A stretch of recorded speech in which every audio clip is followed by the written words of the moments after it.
When players think of the word viable, lightweights never really come to mind. Out of all the weight classes in Mario Kart 8 Deluxe, middleweights dominate online play the most, and are widely considered to have the most well-rounded stats in the game. Meanwhile, heavies were the most popular picks prior to the release of Wave 4 and have immense speed to boot. But for lightweights, they've largely been left out of the main spotlight for competitive play. They're often associated with the worst kart combos in the game, which kinda sucks to hear given that I myself main a lightweight. But all of this begs the question, why are lightweights never used in competitive play compared to their heavier counterparts? Why are they always associated with the bad more than the good? And is there a way to make them fare better? This is the problem with lightweights in Mario Kart 8 Deluxe.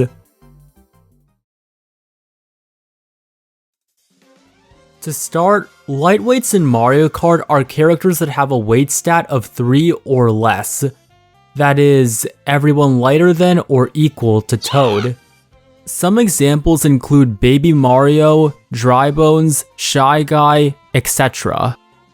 Cat Peach, Inkling Girl, and Female Villager also share the same weight as Toad, but we'll not be counting them since they're classified as middleweights. In terms of raw speed, lightweights are by far the slowest, but they try to make up for it by having excellent mini-turbo, handling, and acceleration. And during a race, they can try to remedy their slow speed by collecting coins. But I'm pretty sure you get the idea. The whole premise of lightweights is control over speed. When racing on 200cc, this premise is very important. It's the norm for inexperienced players to accidentally bump into walls and veer too far off course without smart steering. And with combos that have either the worst handling and or extremely high speed, this can become super problematic. But with lightweights, their control really pays off here, as despite their slow mobility, they can drift more easily and avoid potential mishaps. Meanwhile, in time trials, you'll often see lightweights being used for world record attempts. This is because a lot of tracks in the game have tons of shortcuts and winding curves, which is where they excel at. Since lightweights can charge mini-turbos with ease, coupled with the fact that they can chain them one after the other, their speed disadvantage is largely negated here, and they are able to finish strong in record time. Where they also shine is with their small kart size and hurt box. Just like with Smash, the larger a character is, the easier it is to target them. This is why Bowser, for instance, despite his immense speed, isn't the best option for competitive play. He just gets hit too easily and doesn't have the mini-turbo prowess of, say, Peach. But with lightweights, it's the exact opposite. For instance, Toadette can quite easily dodge triple shells and avoid getting hit by other annoying items thanks to her miniature kart size. Being small also enables lightweights to take tight shortcuts and gives them more space on the racetrack to drift on. And of course, no one can forget that out of the entire roster, lightweights are by far the cutest in the game. I mean, come on. In a weight class where the vast majority of characters are babies, turtles, or adorable mushrooms, what else did you expect? Furthermore, the cutest combos in the game can actually be quite optimal, especially ones that involve the usage of the Biddy Buggy, rollers, and Cloud Glider. And when used with any lightweight, you pretty much get the best of both worlds. Cuteness overload with great mini-turbo.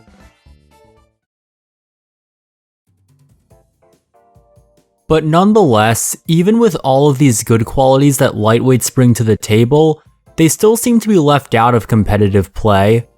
What could possibly hold them back from being the best when they literally have a mini-turbo of over 9,000? Firstly, while the premise of lightweights is always control over speed, they sacrifice too much of their speed to make it work out in a competitive setting. And yes, mini turbo does matter more than speed, but the latter is almost as important as the former.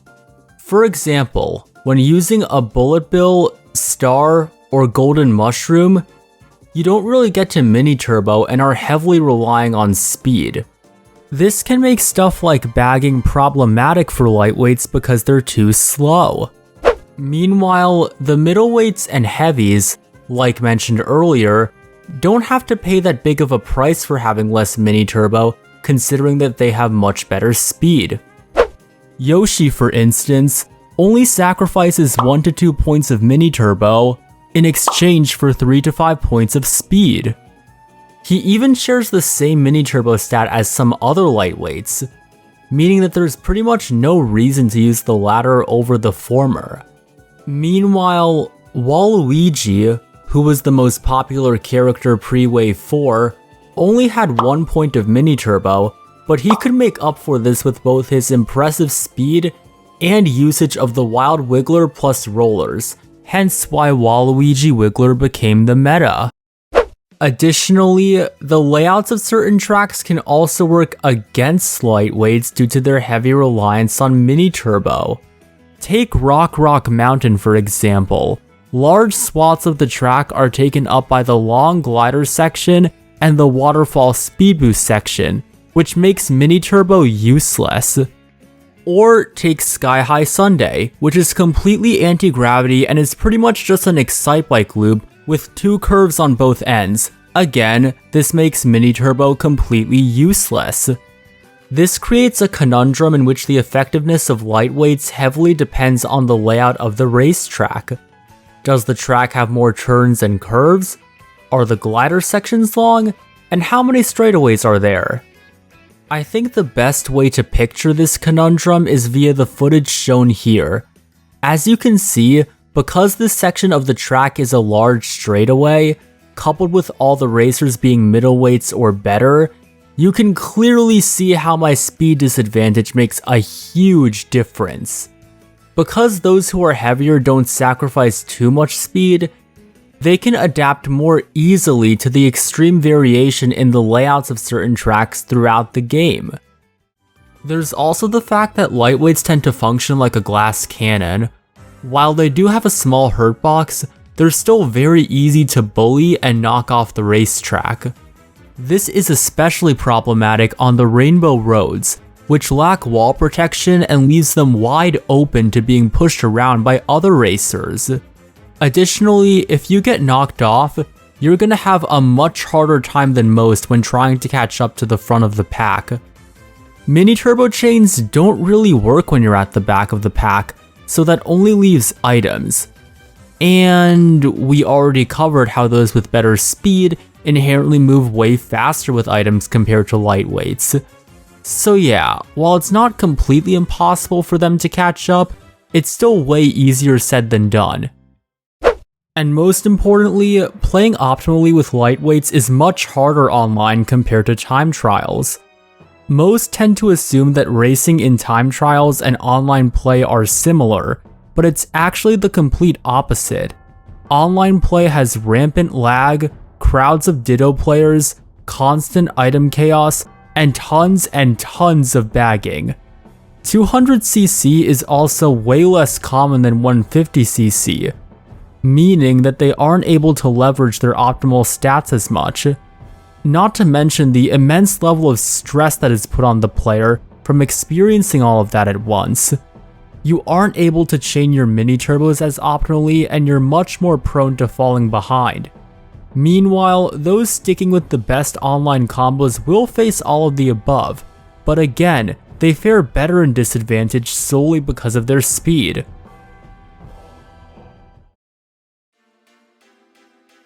But with all of these problems holding lightweights back in competitive play, you might be asking, how do we find a way to fix lightweights and make them fare better? That's a really good question, and surprisingly enough, Nintendo has actually taken some steps to even the playing field. When Nintendo started rolling out the Booster Course Pass, they began adjusting important stats for every character in the game. Characters who were less used in competitive play would get a significant increase to both their speed and mini turbo. And conversely, those who already had optimal stats would receive no buffs in the balance patches. This is why Waluigi essentially became an irrelevant character in competitive play, being replaced with the likes of Mario, Peach, and especially Yoshi. But most importantly, Nintendo buffed some of the lightweights in the Wave 4 balance patch. These buffs were definitely beneficial, as it now gives them more of a fighting chance this time around, and also shows that they've closely been paying attention to any characters and card parts that are often deemed the worst. However, lightweights have not been without their nerfs. As recently as the Wave 5 balance patch, the invincibility stat for several lightweights, including my girl Toadette, was outright decreased. While this doesn't matter too much, it's still noticeable nonetheless. Additionally, even after these buffs, they're still in the same relative position to the more dominant characters in competitive play. For example, while Baby Luigi got a 0.25 mini turbo and speed increase, Daisy received the same thing. The only weight class that they have gotten closer to in terms of competitive viability are the heavyweights, but again, so have the middleweights. It's sort of like if you were able to improve your speedrunning PB, but at the same time, the world record holder also improved their run. Ultimately, after hearing all of this, what can be said about lightweights? What is the definitive answer to their lack of presence in the current meta, and why do they continue to remain out of the spotlight?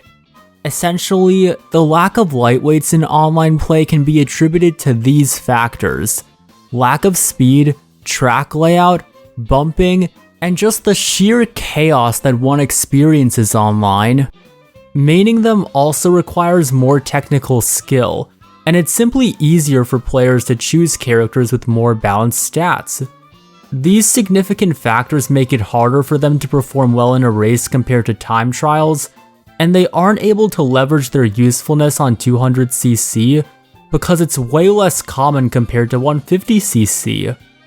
And furthermore, while they were buffed in recent balance patches, so too have the middleweights, meaning that they continue to remain overshadowed in the meta just as they were before. All in all, with only one more DLC wave left, and the continued dominance of the Yoshi meta for online play, it remains to be seen whether or not lightweights fare better or worse than they do currently.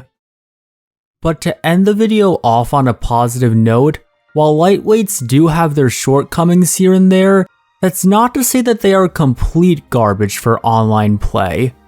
This game is very balanced, and any character is capable of winning when placed into the right hands.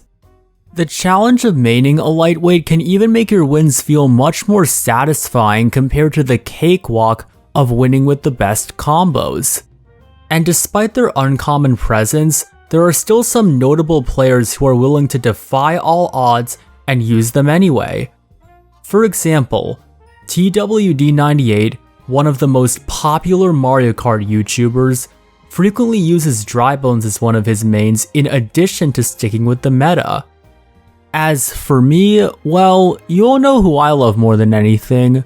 I have always had fun maining my girl Toadette, and I always will. But most importantly, you guys seem to enjoy using them.